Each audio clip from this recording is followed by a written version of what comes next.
Ngasi mana mamit punjalaga imana makeup to buido se kam phajaga ai do yengasi abako youtuber chai cha do ko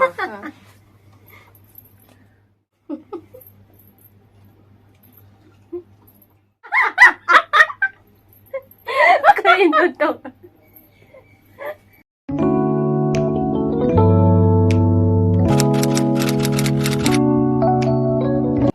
Hi ma'am namupu agi channel da taram no actually do se agi imanabini ma'am khangam basu yai ko magi su channel leibani mangalei luang haina leibani do maming su mangalei ko yabako channel da mangalei luang leibani do khoini se ngasi pushka challenge to ge tori ne abako pushka se 25 ne abako adegi punishment su yauri punishment di horen ko na su ming minarasi Dudi Haidopia de Hajiki Haidopia de Lorakan Haidora Loiraga yung minarasi do hojik chana ba tawrage ko ahanbada si hana hapchalaga natradi horen kuina jangani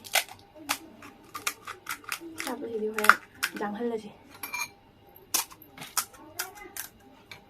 asloi kanjalle ana ma se na kau ma ai se mar kau tharai ne ba Aku kamu ni tiada itu biru tu ini. Nak pudin ni dah nak bahas ya kun nama ni apa? Hai kau ni saya kun nama tu ni.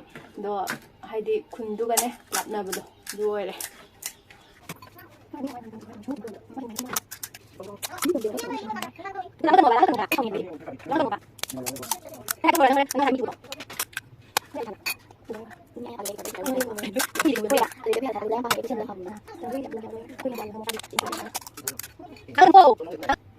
Ma'am, hoji hapa loy ya bako.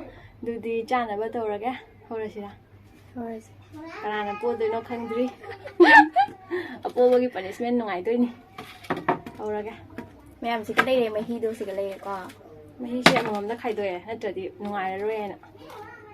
Amade ta kot padu hore kai do ni challenge na nang na re da na ko. Tawrage dudi.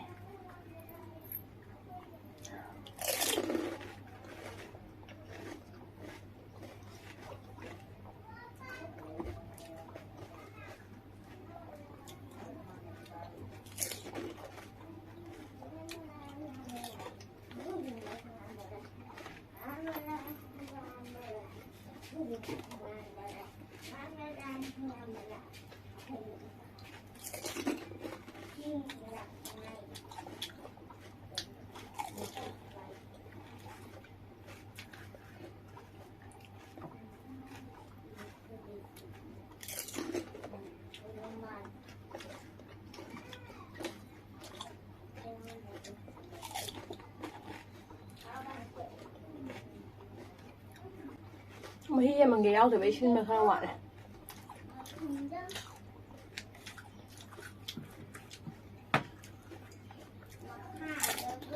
Mangi pan ma di sai ya palin.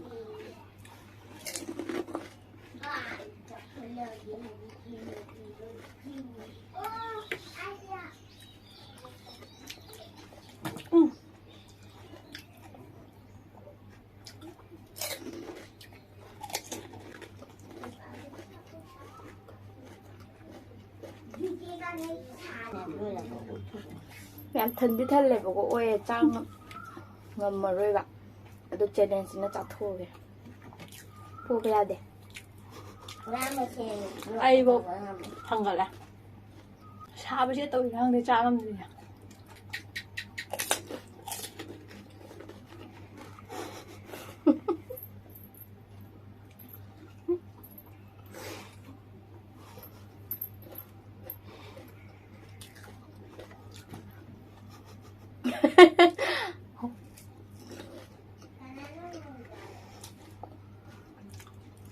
Thằng anh ngâm mà đuôi đi cha thì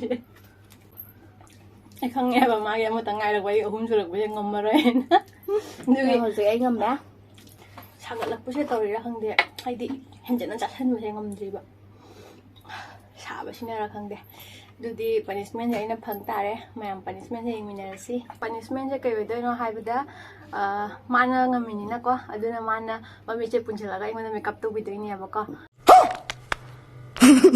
ꯑꯗꯣ ꯃꯥꯁꯦ ꯑꯁꯦꯡꯕꯗꯁꯨ ꯃꯦꯀꯞꯀꯤ ꯑꯣꯖꯥꯅꯦꯕꯀꯣ ꯃꯌꯥꯝꯗ makeup ꯇꯧꯕꯤꯕ ꯆꯠꯂꯤ ꯂꯨꯍꯣꯡ ꯈꯣꯡꯗꯣꯡꯕꯗ ꯑꯗꯣ ꯉꯁꯤ ꯃꯥꯅ ꯃꯃꯤꯠ ꯄꯨꯟꯁꯤꯜꯂꯒ ꯑꯩꯉꯣꯟꯗ ꯃꯦꯀꯞ ꯇꯧꯕꯤꯗꯣꯏꯁꯦ ꯀꯌꯥꯝ ꯐꯖꯒꯦ ꯍꯥꯏꯗꯣ ꯌꯦꯡꯉꯁꯦꯕꯀꯣ अभी मजा आएगा ना भिड़ो ngasi nang na hek phajana makeup tawda asengwei khandrowni nang makeup artist ne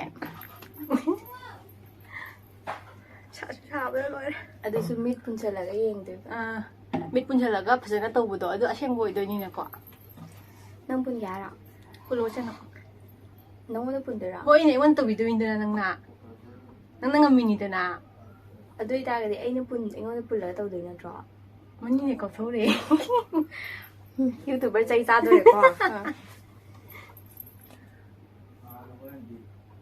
na ko pika chinge me pai kem kan ai siga leirene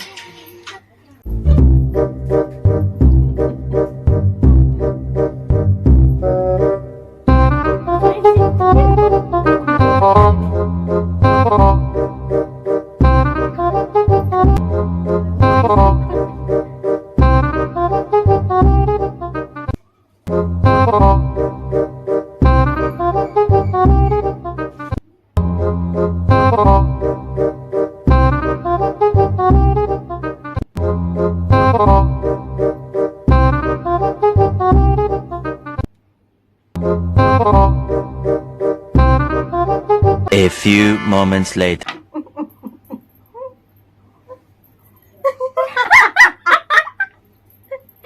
kain to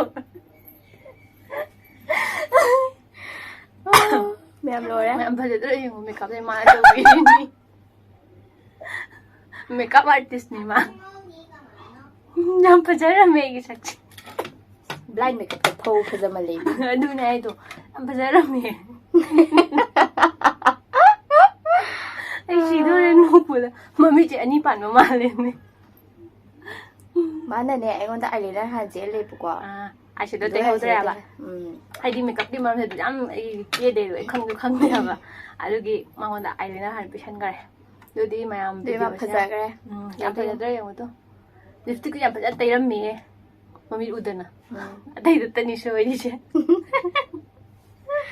ꯁꯨꯃꯥꯏꯅꯒ ꯅꯨꯡꯗꯥꯡꯒ ꯊꯣꯔꯛꯑꯗꯤ ꯇꯗ ꯈꯪꯅꯤꯅꯤ ꯇꯨꯔꯦꯟ ꯈꯣꯡꯕꯥꯟꯁꯨ ꯂꯩꯌꯦꯕꯀꯣ ꯃꯣꯏꯁꯦ ꯂꯦꯞꯄꯨꯔꯣꯅ ꯇꯨꯔꯦꯟ ꯈꯣꯡꯕꯥꯟꯗ ꯑꯗꯨꯝ ꯑꯂꯥꯛꯄ ꯃꯤ ꯋꯥꯏꯅꯈꯤꯗ꯭ꯔꯕꯅꯤ ꯑꯗꯨꯅꯦ ꯍꯥꯏꯗ ꯐꯖꯃꯟꯒꯤꯅ ꯑꯗꯨꯗꯤ ꯃꯌꯥꯝ ꯉꯁꯤꯒꯤ ꯚꯤꯗꯤꯑꯣꯁꯦ ꯁ꯭ꯋꯥꯏꯗ ꯂꯣꯏꯁꯤꯟꯖꯔꯒꯦ ꯅꯣꯛꯁꯨ ꯈꯔ ꯅꯣꯛꯑꯦ ꯑꯗꯣ ꯃꯌꯥꯝ ꯅꯦꯛꯁ ꯕ꯭ꯂꯣꯛꯇ ꯑꯃꯨꯛ ꯊꯦꯡꯅꯔꯁꯤ ꯃꯌꯥꯝ ꯑꯩꯒꯤ ꯆꯦꯅꯦꯜꯁꯦ ꯂꯥꯏꯛ ꯁꯤꯌꯔ ꯁꯕꯁꯀ꯭ꯔꯥꯏꯕ ꯇꯧꯁꯟꯕꯤꯔꯝꯃꯣ ꯃꯦꯘꯥꯒꯤ ꯆꯦꯅꯦꯜꯁꯦ ꯑꯗꯨꯗꯤ ꯃꯌꯥꯝ ꯚꯤꯗꯤꯑꯣꯁꯦ ꯅꯨꯡꯉꯥꯏꯔꯕ ꯇꯥꯔꯒꯗꯤ ꯃꯊꯪꯗ ꯀꯩꯀꯩꯅ ꯑꯃꯨꯛ ꯍꯥꯏꯕꯗꯨꯁꯨ ꯑꯗꯨꯝ ꯃꯥꯒꯤ ꯀꯣꯃꯦꯟꯇ ꯑꯗꯨꯝ ꯍꯥꯏꯌꯣꯕꯀꯣ ꯐꯖꯕ ꯂꯣꯏꯔꯦ ꯍꯧꯖꯤꯛ ꯁꯨꯃꯥꯏꯅ ꯆꯠꯇꯧꯔꯒ ꯃꯥ ꯊꯤꯟꯗꯣꯛꯎꯔꯒꯦꯕ ꯑꯩ ꯃꯤꯅ ꯃꯦꯒꯥꯁꯦ ꯉꯥꯎꯔ ꯃꯥꯜꯂꯤꯅꯤ ꯍꯥꯏꯅ ꯍꯥꯏꯗ꯭ꯔꯣꯕ ꯃꯌꯥꯝ ꯕꯥꯏ ꯕꯥꯏ ꯕꯥꯏ ꯕꯥꯏ